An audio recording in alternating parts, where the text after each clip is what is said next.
There were no parades, no thank you for your service, none of the things that you would see for troops coming home after the world wars.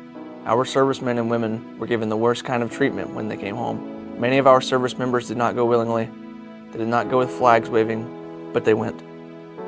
And though it took half a century, Vietnam-era veterans are finally receiving long overdue recognition for their tremendous service and sacrifice.